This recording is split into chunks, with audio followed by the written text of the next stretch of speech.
मौत की जांच तेज हो गई। आज महंत के पार्थिव शरीर का पोस्टमार्टम हुआ।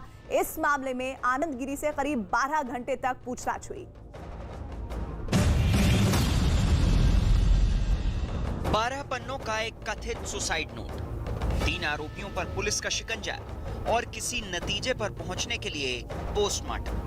अखिल भारतीय अखाड़ा परिषद के अध्यक्ष और बाघंबरी मठ के महंत रहे नरेंद्र गिरी की जांच जैसे जैसे आगे बढ़ रही है, 18 सदस्यों वाली एसआईटी के लिए इसका रहस्य गहराता जा रहा है। मौत की वजह जानने के लिए महंत नरेंद्र गिरी का पार्थिव शरीर सुबह 8 बजे प्रयागराज के एसआरएन अस्पताल ले जाया गया। इस दौरान पूरे इलाके को छावनी में बदल दिया गया। बताया गया कि महंत नरेंद्र गिरी की शुरुआती पोस्टमार्टम रिपोर्ट आ गई है। इसमें मौत की वजह दम घुटने को बताया गया है। जांच के लिए बिस्तरा को सुरक्षित रख लिया गया है। पोस्टमार्टम करने वाली टीम में 5 डॉक्टर शामिल थे। इस टीम ने करीब 2 घंटे में पोस्टमार्टम पूरा किया। पोस्टमार्टम की वीडियोग्राफी भी की गई। पोस्टमार्टम की रिपोर्ट को मौके पर ही सील कर दिया गया। हाई प्रोफाइल केस की वजह से पोस्टमार्टम करने वाले डॉक्टरों का नाम गुप्त रखा गया है। पोस्टमार्टम के दौरान प्रयागराज के कई आला अधिकारी, आईजी रेंज समेत जिला अधिकारी भी मौजूद रहे। महंत नरेंद्र गिरी का पोस्टमार्टम हो रहा था, उसी दौरान इस मुद्दे पर सियासी बयानबाजी भी चल रही थी। जो और सबूत हैं उनका परीक्षण और जो भी दोषी उसके खिलाफ कानून सख्त कार्रवाई करे। लेकिन एक बात से मैं दुखी हूं, हाथरस दोहराया गया इसमें। अभी पोस्टमार्टम रिपोर्ट नहीं आई और कह दिया गया आत्महत्या का मामला। पोस्टमार्टम के बाद महंत नरेंद्र गिरी का पार्थिव शरीर बाघंबरी मठ के लिए निकल गया, लेकिन जांच एजेंसियां अपने काम में लगी रहीं। शुरुआती पोस्टमार्टम रिपोर्ट में मौत की वजह दम घुटना बताया जा रहा है। इसका मतलब उनकी मौत की वजह फांसी लगना माना जा रहा है, जिसके बाद जांच एजेंसियों की निगाहें उन लोगों की तरफ घूम गई हैं जिनका जिक्र सुसाइड नोट में किया गया और उन्हें मौत का जिम्मेदार बताया गया है। इसके साथ ही एसआईटी उन लोगों से भी पूछताछ कर रही है जो महंत नरेंद्र गिरी के आसपास रहते थे। बताया गया कि एसआईटी की टीम ने मुख्य आरोपी आनंद गिरी की गिरफ्तारी के बाद उससे करीब 12 घंटे तक पूछताछ की। आनंद गिरी को कथित सुसाइड नोट भी दिखाया गया। आनंद गिरी ने बार बार कहा कि नरेंद्र गिरी खुदकुशी नहीं कर सकते। उसने नरेंद्र गिरी की मौत को बड़ी साजिश करार दिया। आनंद गिरी से मठ के उत्तराधिकार को लेकर भी सवाल जवाब हुए, लेकिन उसने यही बताया कि नरेंद्र गिरी से उसका कोई विवाद नहीं था। आनंद गिरी ने नरेंद्र गिरी का वीडियो बनाने और ब्लैकमेल करने के आरोपों से भी इनकार किया। आनंद गिरी ने दावा किया कि इस मामले में उसे फंसाया जा रहा है।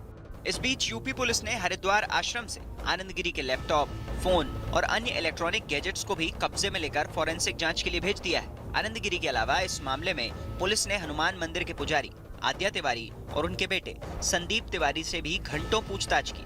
पूछताछ के बाद इन तीनों को रिमांड पर लेने के लिए कोर्ट में पेश किया गया। जिस सुसाइड नोट को नरेंद्र गिरी का बताया जा रहा है, उसमें भी उनकी मौत के लिए इन्हीं तीनों को जिम्मेदार ठहराया गया है। सुसाइड नोट नहीं, साजिश नोट है। और मैं इसको बता रहा हूँ, मैं कभी, क्योंकि मैं आचार्य हूँ, आचार्य भगवान कार्तिक का रूप होता है हमारे निरंजनी अखाड़े में। दूसरी बात, मैं नरेंद्र गिरी जी महाराज का सबसे प्रिय मित्र था, मेरे सबसे प्रिय मित्र थे वो।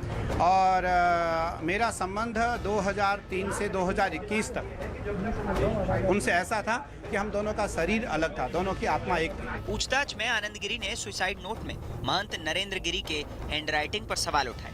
हालांकि इस मामले में सवाल उठने पर नरेंद्र गिरी के करीबी महंत बलवीर गिरी ने सुसाइड नोट की हैंडराइटिंग को अपने गुरु का ही बताया। मैं इतना समझता हूँ कि जहाँ तक मैंने वो राइटिंग देखी है, जो लेख लिखा हुआ है, वो गुरुदेव के हाथ के अक्षर है। बरोबर है। नरेंद्र गिरी की मौत की जांच करने वाली टीम ने आनंद गिरी, आद्या तिवारी और संदीप तिवारी तीनों को एक साथ बिठाकर भी पूछताछ की। इन तीनों से मंदिर के चंदे में गड़बड़ी को लेकर पूछताछ की गई। आद्या और संदीप तिवारी ने माना कि नरेंद्र गिरी ने चंदे में हेराफेरी को लेकर पूछताछ की थी, लेकिन सच्चाई बताने पर उनकी नाराजगी खत्म हो गई थी। इन सब के अलावा यूपी पुलिस ने महंत नरेंद्र गिरी के गनर सहित उनकी सुरक्षा में तैनात 4 पुलिस वालों से पुलिस लाइन में ही पूछताछ की। बताया गया कि इस केस में करीब आधा दर्जन लोग यूपी पुलिस की हिरासत में हैं, जिनसे लगातार पूछताछ की जा रही है। खबरों के मुताबिक गनर और सुरक्षा कर्मियों को सस्पेंड करने की सिफारिश की गई है। इन सभी पर ड्यूटी में लापरवाही बरतने का आरोप है। आनंद गिरी ने भी गनर अजय सिंह के खिलाफ बयान दिए हैं, जिससे उसकी भूमिका सवालों के घेरे में है। अजय सिंह और आनंद गिरी को भी आमने सामने बिठाकर पूछताछ की गई। जो भी चीज़ें हैं वो जांच के दायरे में हैं और जांच ठीक से हो रही है। और जो भी अपराधी होगा, अगर कुछ महाराज जी की हत्या हुई होगी तो हत्यारा नहीं बचेगा।